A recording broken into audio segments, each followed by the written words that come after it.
Hello and welcome to the first episode of MK Rants, a podcast where me, your host MK, will rant to you about certain topics. Normally it will be anime, but on occasion I might venture into the great big world of cartoons and maybe comics.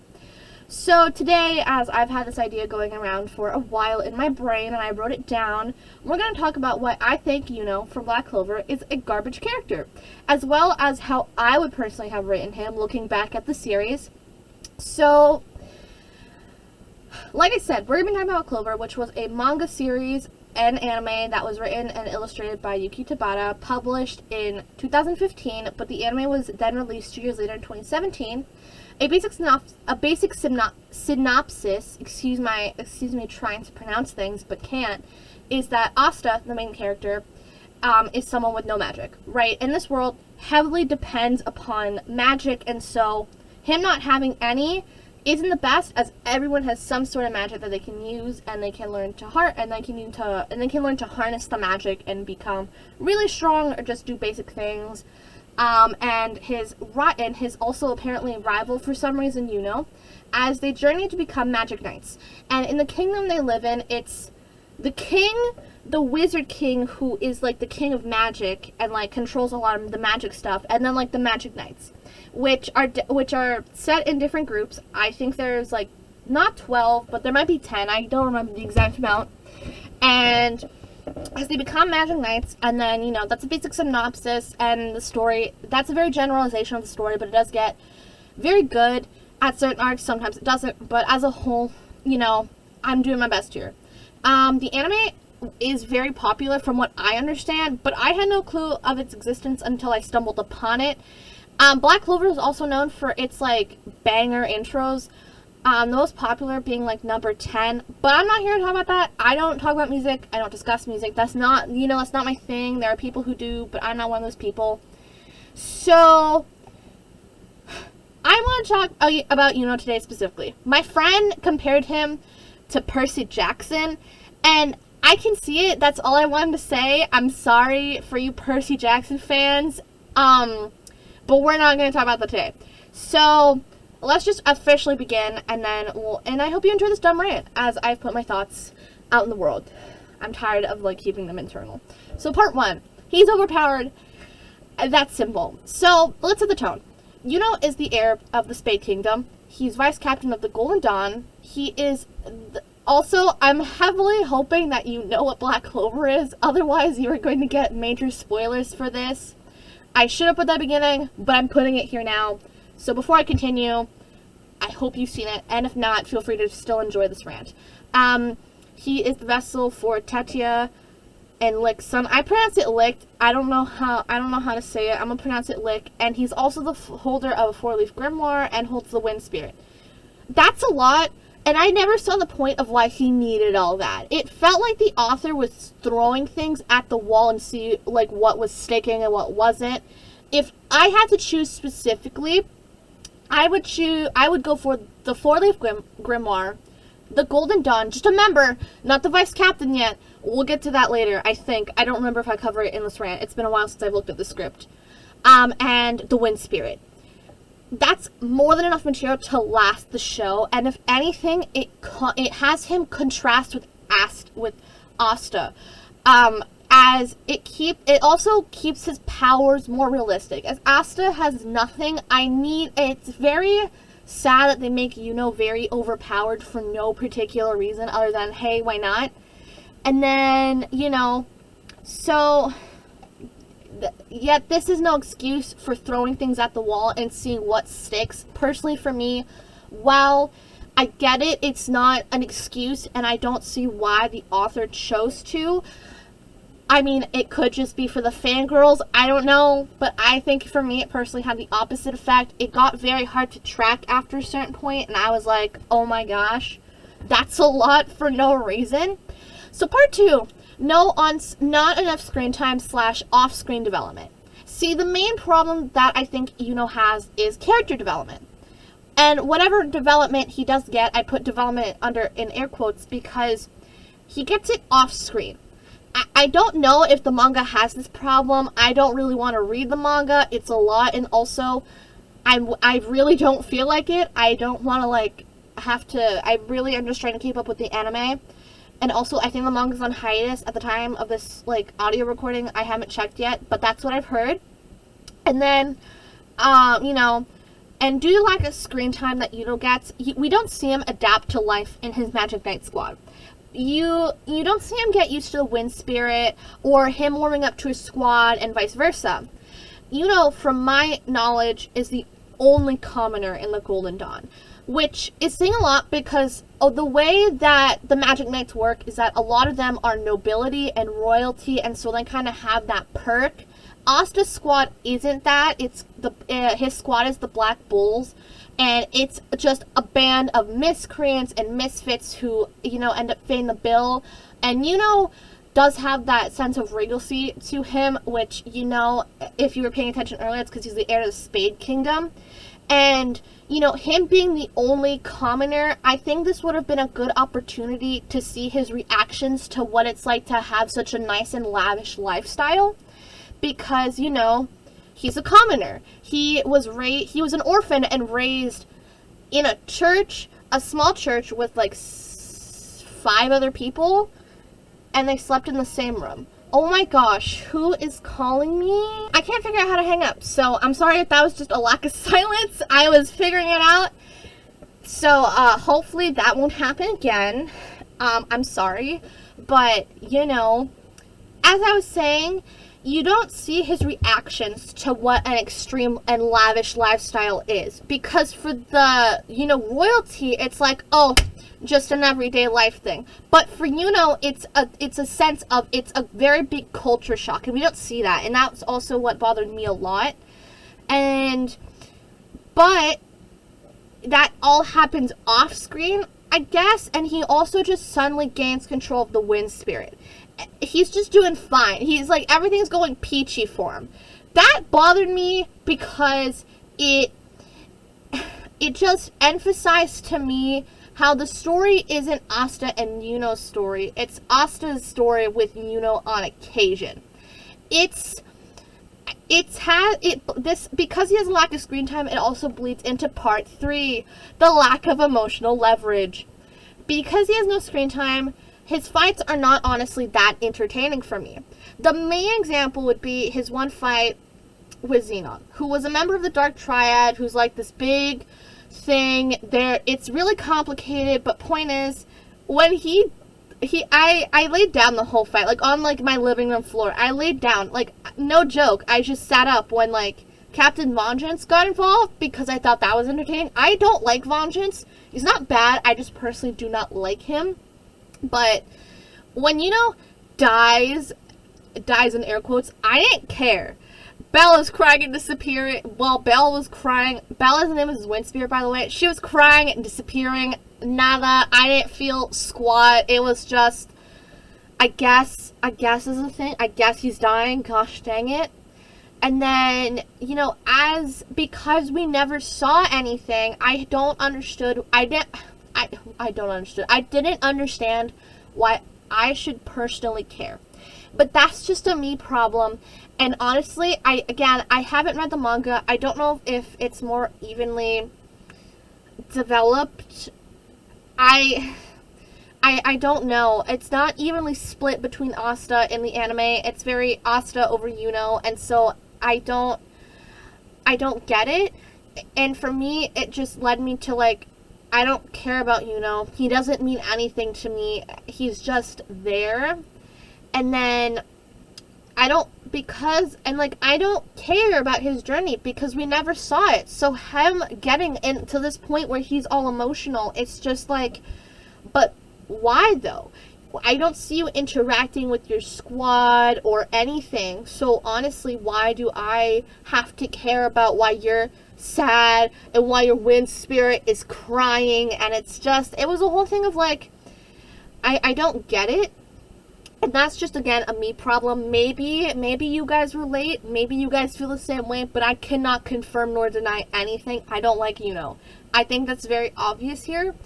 And then, you know, again, because we don't see his character development, he has a lack of emotional leverage. And it shows, for me, So when I watch an anime, I want to get attached to the characters. I want to feel like I'm actually doing something with my time. Naruto is a good example of this. Naruto will be its own separate episode, but I didn't like Naruto. Spoiler alert, I thought it was garbage, but we'll get to that in a future video. Not a video, I'm sorry. In a future podcast. But when I watch an anime, like I said, I want to get attached to the characters. I want to feel like I have an emotional connection with them. I want to feel like I'm going on the journey with them. With Asta, that's no problem, because we see him and his squad. We see them develop, and we see them go through all of this stuff together. We see them, and so we have an emotional connection to them. We, as the audience, feel what they're feeling because we've seen it. Like, we've seen them through rough times. We've seen them from, like night and day, right? It's just, if anyone gets hurt, we're, like, bawling our eyes out. Or I'm bawling my eyes out because I feel connected to them. And so, in contrast to Asta's fight, or his squad captain's fight, which was Yami versus Dante, I enjoyed that fight. And I did cry at, Gosha's death because or at least him getting stabbed through the chest by a giant sword. It's the reason why. It's because we saw the Black Bulls. We saw Asta and his squad, like I said earlier. So we got emotionally connected. We saw them develop as characters, and so by default, we care about their story. Part 4, his wind spirit, Belle. Belle is garbage. Her character is awful. I think her character could have been a lot better. When we get introduced to Belle, she doesn't speak. She just does magic. And then she has to do, and then she's gone. I hated by her next appearance, she was just so talkative, and the fact that she was obsessed with Yuno was kind of creepy. He has, one of, the only humanoid spirits, the other one belonging to, the Queen of the Heart Kingdom, as she has, the water spirit. So, if I were to, him having the one that's, obsessed with him is kind of creepy. You could make an argument for the water one. The thing is, though, she has a more maternal role to the Queen of the Heart Kingdom. That's a more maternal role to me. So it's not as creepy. She's concerned, but in the way a mother would. Bella's just obsessed, and it's really weird. If I were to redo Belle, I would only make her talk in, the absolute, grave, dangerous situations. Because not only will this show how bad the situation has gotten, but it also shows that even the spirit, the all-powerful being that controls magic, is scared. Part of the disappointment comes from the fact that Belle is one of 2 other humanoid spirits. The water spirit is named Undyne, who belongs to Loro Pechica, who is the Queen of the Heart Kingdom. I said this already. I'm just gonna gloss over this. But I already glossed over it. And I really did like that, the water spirit and the heart and the Heart Kingdom's queen relationship. Because again, it felt very maternal to me, and you can tell that they all, Undyne and Loro Pechica care about, each other. Loro Pechica cares about her because, again, Undyne was a more maternal figure, and Undyne, cares about Loro Pechica because she's trying her best, right? He's kind of mean to Belle, and it's not a bad thing, it's just very uncomfortable watching that play out to me. Low-key, I didn't like it, and it was very awkward, and I couldn't get over it because he was just ignoring her, not saying anything, which I think just pushed a tsundere thing onto Yuno. A tsundere, for those of you who don't know, is a person who is rude to their love interest but has a sweet side to them. But he's not interested in Belle at all. I really hope not. Belle is small, she's a fairy. And that makes me uncomfortable. Also, Belle is thousands of years old, which also makes me uncomfortable. But that's neither here nor there. And then, okay, part 5. The romantic subplot. Mimosa is a really bad love interest. Fight me. I dare you. I don't care if she's waifu. I hate her, and I have to change her for my mental stability. So why is she here? I don't know. I know it's a dumb question. I think she's going to be a romantic rival for Noelle, who is Asta's love interest. And honestly, I ship that. I ship Asta and Noelle. I think that's a better relationship. So just make Mimosa have a crush on Yuno. The Asta Noelle thing ain't going anywhere anytime soon. So, hot take. Mimosa's a character who can be better than Yuno. And I think she could be used more. And she was learning in the Hurt Kingdom, and I think because she is a Vermilion, which is one powerful families. Again, I really hope you've seen Black Clover, otherwise this is probably going to make no sense to you. But she's a Vermilion like her brother, and like her brother Kirsch, another Vermilion, who honestly I kind of hate. They don't have fire magic. Frigolion, Meliorona, and Leopold all have fire-based magic.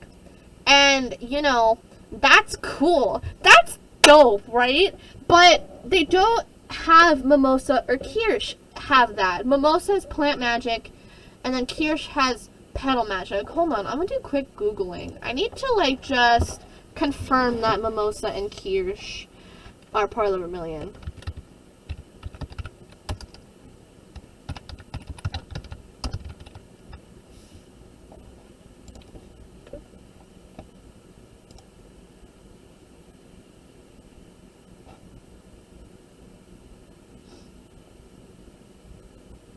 Wait, are they step siblings? Wait. Because I'm looking at a chart right now, and I think it's the same. No. I don't know. This chart's confusing because it's from, the anime, but it's in Japanese. Oh, I can't tell. I think Mimosa and Kirsch are cousins? Mimosa and Kirsch are the I don't know. If I'm wrong, I'm sorry. But I think they're... Oh, is this a better chart? Nope. It's still in freaking... This is a video. I found a video called Dissecting the House of Vermilion. That doesn't help me. I don't know. I'm sorry if I don't know, but I think Mimosa and Kirsch are their siblings. Tangent over. I don't like it, and if they took the time for Yuno, then as a consequence, I think Mimosa could also get screen development, and I think it would have been a cool angle had Mimosa been self-conscious about not having fire-based magic.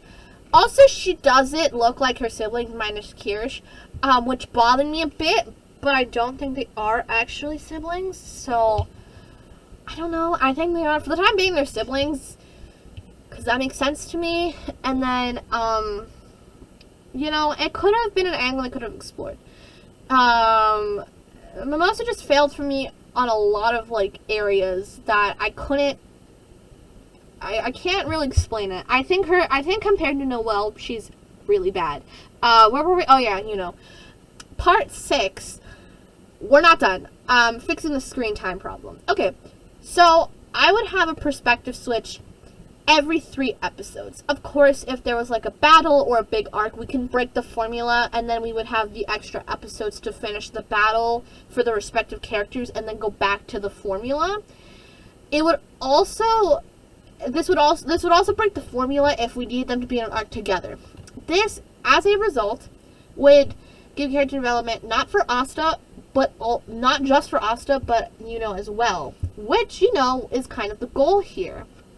And then, as well as Yuno's supporting cast, the Golden Dawn is filled with so many interesting members, and by default, it's really sad that they don't get the development they need to, be good characters. And that's not a good thing. And if you like the Golden Dawn, my one question is why? What do you know that I don't? What do you see that I don't? I know I didn't miss an episode, because I was watching this with, my family. We were there, sitting, Yup, we watched sub and dub. We watched both languages, like, depending on what we were doing. It was weird. And then it was so bad because I don't remember, ever having, like, his own, like, one-off episode showing us what life is like. He was either A, there because the arc needed him, or B, it was a cool cameo, which isn't a good thing. If your story has one of your main characters, one of your marketing characters, not be present, that's a problem. I also had that issue with Madoka Magica, not in the way you would think, but Madoka Magica is for a different episode, and I like Madoka Magica, so for me to nitpick Madoka Magica, it's a lot, but it's just something stupid, and again, if I do Madoka Magica episode, that'll be there, because I can. So, why is Yuno on, like, marketing material to me? Like, he doesn't show up unless it's relevant. He should have his own screen time. And, it's sad because I don't see his supporting cast. I don't see his squad captain. Well, never mind. We do see his squad captain. I don't see him. I don't see his squad mates. I don't see Mimosa. It's a whole bunch of baloney to me. Part 7. I'm almost done. So, we have to fix his battle against Xenon. His main fight where he dies, and we gotta have a compelling, where he dies, again in air quotes, where he dies, and I have to have a compelling argument. So if you were paying to the last 6 parts, which I hope you were, at the very least, we fixed the writing and the issues that I had with said writing. We also fixed the issues I had with literally anything about his character. So, time to be dramatic. Part 8, the fight. So, Yuno barges into the fight with Belle, and with Belle in tow, as she just lets out this cry of terror and anguish, because his magic aura his mana is just crushing. She falls to the floor. Yuno attacks Xenon only to dodge the attack, only for Xenon to, my script is so, I don't know what I'm thinking here, but it says Yuno attacks Xenon only to dodge an attack. Okay, there we go. I read the sentence on my notes. Okay, so basically Yuno attacks, and then Xenon also attacks, and then Yuno dodges the attack by like the inch. Xenon picks Belle up, and Belle's a fairy, like I said, and he just rips her wings off. That sounds really morbid. And then, he just tosses her back onto the floor with her yelling in pain. After failing a second attack, gets stabbed by one of, Xenon's bone spears. But I'm an Inuyasha fan, so we're going to do this Inuyasha style where it misses his heart, but just barely, right? It's like right above or right underneath or like right next. It doesn't matter. As long as we got that drama, we good. Because this time, I think in the battle, it stabs him in his chest. Or like his stomach, not his chest, his stomach. And to that, I'm just like, oh, no. But then I remember, wait a second, it's anime. People get shot through their chest by lasers all the time, and they're fine like 3 minutes later, even though they have like a giant hole in their chest. I need to make a fairy tale episode, man. Anyway. So, soon after, Captain Vengeance, I don't think I mentioned this, but Vengeance is the captain of the Golden Dawn. He comes in, gets stabbed, and captured. Why was Vengeance not there to begin with? He was setting up the revival, he was outside, setting up the revival spell that saves half of the Golden Dawn, because most of them die, because there were some people, because there were people also attacking as Xenon was there as well, and, half the Golden Dawn basically dies. The way Vengeance's spell worked, I liked it in the anime. Basically, it saved people on the brink of death. If they were dead, they weren't going to come back to life. But if they were on the brink of death, then they could come back. I like that. That was really good to me, and I think I'm going to keep that. So, there's that. Alright, just a little bit more, I think. Alright, so, next. Okay. Part 9. The Aftermath. Okay, so we flip to Mimosa and Klaus. Klaus, by the way, is a third member. He's kind of like part of the trio. They call him Glasses Guy, I think. No, they call him Four Eyes. He has glasses. It's pretty funny. And, They were in the Forbidden Realm on a mission when they hear of the attack. The Forbidden Realm, by the way, is basically, it goes capital, something outside that, and then like the edges where all like the peasants live. Peasants with air quotes. It's called the Forbidden Realm. So, you know, that's where all like the agricultural people are, where all the peasants with air quotes are. And, you know, this is also, you know, so there's that. And then, you know, so after, you know, Mimosa and Klaus hear about this, like, after they're done with their mission, and they're like, oh, okay, I guess we have to go somewhere now. I guess we gotta rush back. So they rush back with some mages, of course, you know, healing mages, you know, to heal people. So after Mimosa and Klaus help, you know, most of the Golden Dawn who had survived, they start to help Yuno, because, you know, and, you know, they're losing hope, and then Vengeance's spell activates and helps the squad members still holding on to life. Yuno sits up, Mimosa hugs him crying, and Klaus puts a hand on his shoulder, telling him he did a good job. Belle stumbles onto Yuno's grimoire and regenerates her wings, tipped with Xenon's magic as a sort of poison. So it's gonna slowly poison Belle. I know, we're getting pretty dramatic here, but it's all for good reason. And then Yuno hugs Belle, and she passes out, tired and exhausted from what they just went through. So that's what I have so far. This was me in my just most internal thoughts. As a whole, I honestly don't think this part should have been in the anime. I think the anime and the manga should have stopped after the elf thing. If you watch Black Clover, seriously, I really hope you have. I'm like really depending on that. Basically, they fight these elves who want to take over the world because, you know, humans were mean to the elves who did nothing wrong this entire time. Point is, I think it should have stopped there. I have an idea for like a Black Clover rewrite video, but I don't know if I'll do that because, like, low-key, I know I have something in my brain, but most of this, like parts 8 and 9 I don't think would make it in, because I think that at that point you're just dragging the anime on too long, which it still is. It's still ongoing, so at least it's not One Piece, but you know. But you know, there's that. As a whole, do I think Black Clover is a bad anime? No. Au contraire. I think it's actually pretty decent. And honestly, coming from like Naruto, it's wonders above Naruto. Like, I hate Naruto with a passion. I will get into that another time. But for a first, like, dive into podcasting, how did I do? Do you like this? Does it sound too much like a YouTube video? I really hope it doesn't. And honestly, I think I'm just so excited because I have everything, like, right in front of me, and, like, I'm feeling invigorated again to just, like, talk about it. So, thank you so much for listening to me rant. I hope you guys enjoyed it.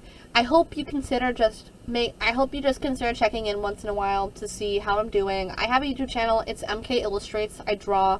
I have an Instagram. It's MK Illustrator. If you'd like to follow and see my artwork outside of what I do here and outside of YouTube, I'm much more active on Instagram than YouTube. I know it's a thing, but I really hope that this podcasting thing works and you just enjoy me talking about anime as just my opinion. If you feel differently, I'm sorry, but these are my opinions. So there, I did it. I rewrote Yuno's character. I hope you enjoyed it. Bye.